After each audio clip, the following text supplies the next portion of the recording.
What is dopamine? If you do a quick Google search, you'll find that it's a neurotransmitter, which means it sends messages to your brain. The message that it sends is the feeling of pleasure. This is necessary, as your brain uses dopamine to reward itself. But wait, what if I told you there was a more cheap and easy way to get your hands on this dopamine? These ways include social media, video games, and yes, the hub. But these ways aren't natural, and when it's time for your brain to create it the real way, it struggles because it's used to getting it the easy way.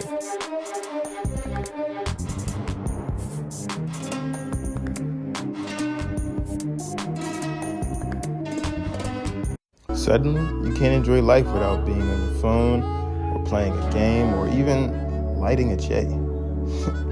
Sounds dark, right? But there's a way out.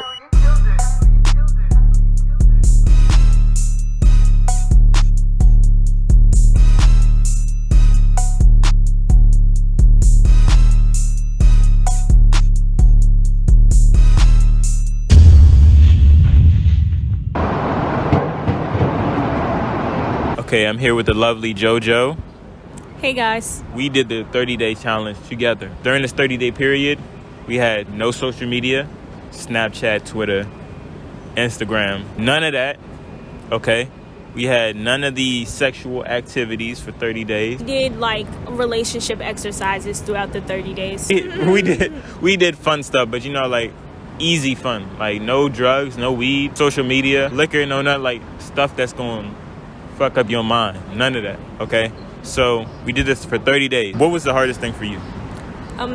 The hardest thing for me in the first week was I was pretty fixated on my phone, and I didn't realize how fixated I was on my phone. So immediately when I received a text message or if I had a chime from an email or something like that, I wanted to look at it immediately. And then I also experienced in the first week wanting to tap into Instagram. So it took me a minute to get used to not utilizing the phone first thing in the morning and adjusting to finding something else to replace that time, because I was so used to oh yeah, let me check my phone and see this and that, etc. etc. So I'd say that it took a minute to get out of the habit of being fixated on it the first week, and the same thing throughout the second week too. But then after that, it was easy. I stopped worrying about it. I say the same thing too. I had that issue. We talked about it. It's just a mental muscle memory where it's you see an alert or you hear an alert and automatically you go to grab your phone, or automatically you're trying to look at it, see who texts you, see whatever, but you have to retrain your brain. Everybody knows what folder the apps are in. Right. Everybody knows exactly what place on the screen the apps are in. So I would find myself just out of muscle memory, swiping my thumb, scrolling, and about to click on Twitter, and I'm damn. I turned on all my notifications for Twitter, everything. I'm just with myself, her, whoever, you know what I'm saying? Meditation, whatever you want to do. But yeah, it was very hard for muscle memory, very hard. Yeah, definitely. Another thing that was pretty hard for me is I take a lot of photos, so I was trying to restrain from taking photos during that time as well. If it wasn't in regards to content that I already previously had lined up before starting the challenge, then I was trying not to be on my phone as much taking photographs. So that was definitely hard too, because everything I see, I'm oh, I can take a picture and stuff like that. And then it's funny because it's even stuff outside, and this challenge is over, but just to bring up an example that happened currently, yesterday me and Aunt were out walking to the grocery store, and there was this nice area of all the buildings to take a photo of, and I wanted to immediately take a photo of it, and then we walked back today and it was literally there and still as pretty as it was yesterday. So it's things like that I didn't have to do it immediately. I could have waited, and still I didn't take a picture of it today, because now that I know it's going to be the same thing every time I come, then just I'll get it when I get it, so to speak. I agree with that. I feel we as a society, hold on, wait for the train pass. We kind of played out, or we kind of dulled down the whole purpose of taking photos. You know what I'm saying? Because before, when you had a camera and that was the only way you could take photos, you would take a camera, wait a couple weeks, go develop the photo at CVS or wherever you developed it. You have to wait for them to send you it back a couple weeks later, and then you're oh, enough time has passed where you're like, oh, I remember that. You know what I'm saying? Or whatever. Like, nowadays we have dulled down the meaning of photos because we take a picture, and immediately the same night or the same week, whatever, it's up on Instagram. Yeah. Or it's up here, it's up there, and it's there forever. You know what I'm saying? So we kind of have dulled down the purpose of photos. Like now, like me, I want to have a photo. I forgot I took that photo, and I go back in my album, you know what I'm saying? And I look and I'm like, oh shit, I remember this moment. Like, we have an album. We put photos, we do stuff together like all the time. Like, most of the stuff is not going to be on social media. Yeah. We go back and look in the album, we're like, damn, I remember that. I remember that. Damn, that was a year ago. Damn, that was 5 months ago. You know what I'm saying? So like that kind of adds to the whole enjoyment of the whole thing, you know? Yeah, I'm going to touch on that too. That was the next thing. He like jumped right into it. It definitely, taking so many photos sometimes takes away from the experience that you're having with the person. So like if you go in and you know like, oh, there's probably a spot that's definitely a nice photograph that should be taken, I just say like, don't know where you're going and don't take so many photos that takes away from the experience. Like, just don't do that. Like, and I didn't realize before, but like my dad says all the time, everywhere we go, I don't have to take a picture, but I'm so used to like wanting to document it, but it should be indoctrinated in your brain. So that's true. Got it on smash.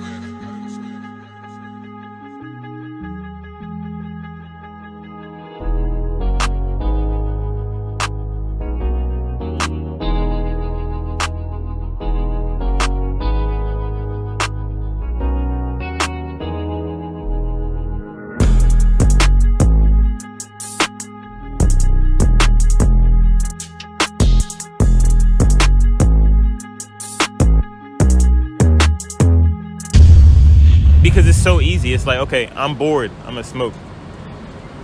Oh, I bumped my toe, shit, I'm mad, let me go smoke some weed. Or nobody wants to do nothing with me, let me go smoke some weed. Or even if somebody does want to do something with you, they only with you to smoke some weed. After y'all get high, they gone. You know what I'm saying? So it's like, it's such an easy way out. The same thing with your phone. Like, these are easy way outs for our brain to stop being bored. And we have to train our brain. Your brain is a muscle. If you used to just rewarding, and that's what we're talking about, dopamine. Like, dopamine is a reward. It's the reward chemical, reward drug, whatever you want to call it. If your brain is used to being rewarded for doing nothing, it's not going to be able to work for harder rewards. You know what I'm saying? And I found that, like, when after the 30 days, and I found, like, we were taking walks, you know what I'm saying? Y'all gonna see it in the video, but we're doing all types of stuff that doesn't involve the phone, doesn't involve drugs, having sex. Like, we doing other stuff. You can do other stuff, you know? Yeah.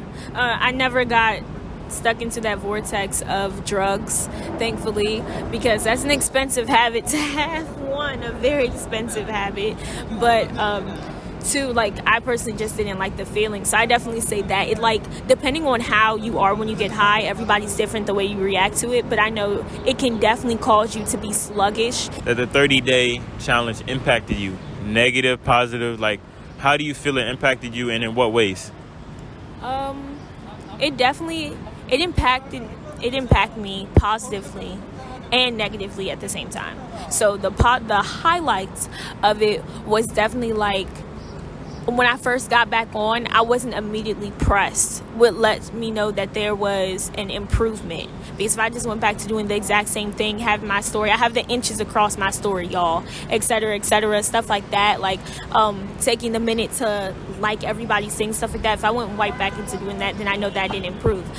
Negatively, it's like sometimes I forget that I do need to engage, and engagement is very important when it comes to running a social media platform. So, like, the fact that I lost that a little bit, again, it's good for my mental health, but it's not good for the analytics that can be improved on Instagram. So it's a negative, positive situation. That's a weird one. That gets me on the next topic of social media, because don't you feel it's kind of bad that something like social media gets all our attention? As like anybody.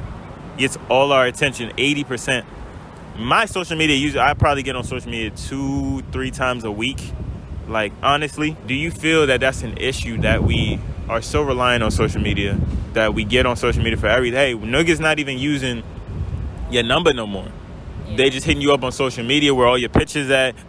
It's like a resume now. You want to go smack at a girl, you ain't got no pictures, you ain't getting her. You know what I mean? Like, it's like a resume now. Niggas go on there to flex their new cars, or flex their jewelry, or whatever new fit they got, this and that and that. They showing their lifestyle, they showing their new apartment or this and that. And it gives you the false idea this is how they live every day. Yeah. You know, like, a lot of people, they put in their best moments on social media. That's their best moment. So everybody's used to seeing their best moment. We forget everybody has bad days. Everybody has down days where they not looking the best. You're not always dressed up in Gucci when you in the crib. You know what I'm saying? Like, it's just, do you feel as though that's a bad thing? Yeah, no, seriously. It is like a resume. Like, you can use Instagram as a business portfolio. I've seen people done it. They've asked for like your Instagram account on a freaking job application, which is crazy.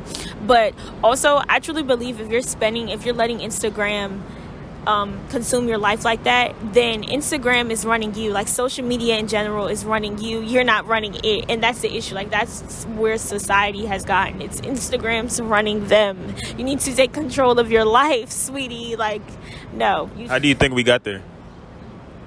That's a good question. I don't really know. I honestly don't know how we got there.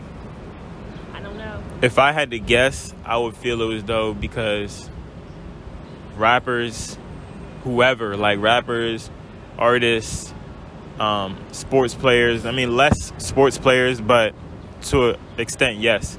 But they've given us, like, hey, we have access to these people that we wouldn't on a regular basis. You would never be able to go up and talk to Kevin Durant. Most niggas would probably never be able to speak to KD. But if you go on Twitter and you tweet at him, he is most likely going to reply. Trust me. You know, that's an interesting way of thinking about it. That's interesting. I don't idolize famous people.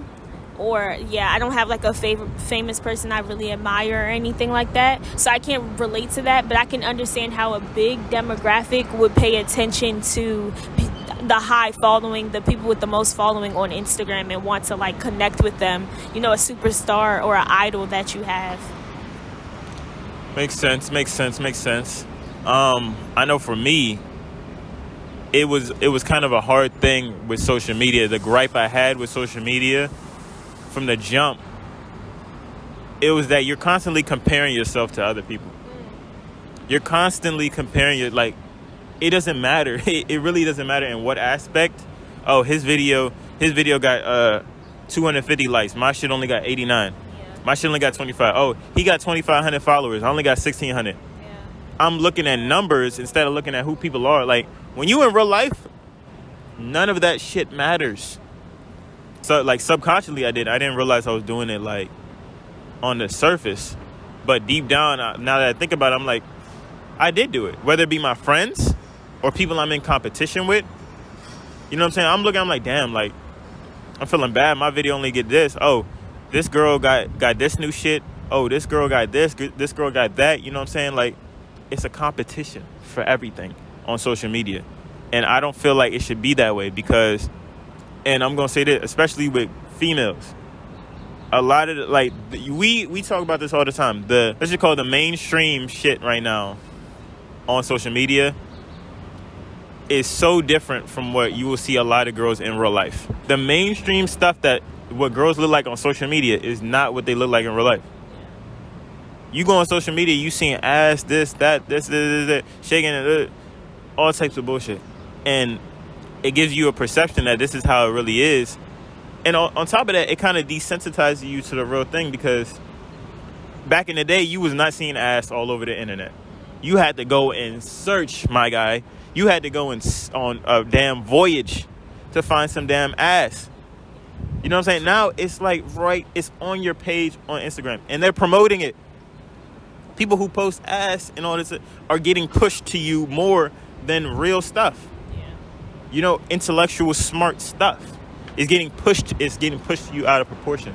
So if y'all don't see me on social media and stuff like that, it's because like I can't do it.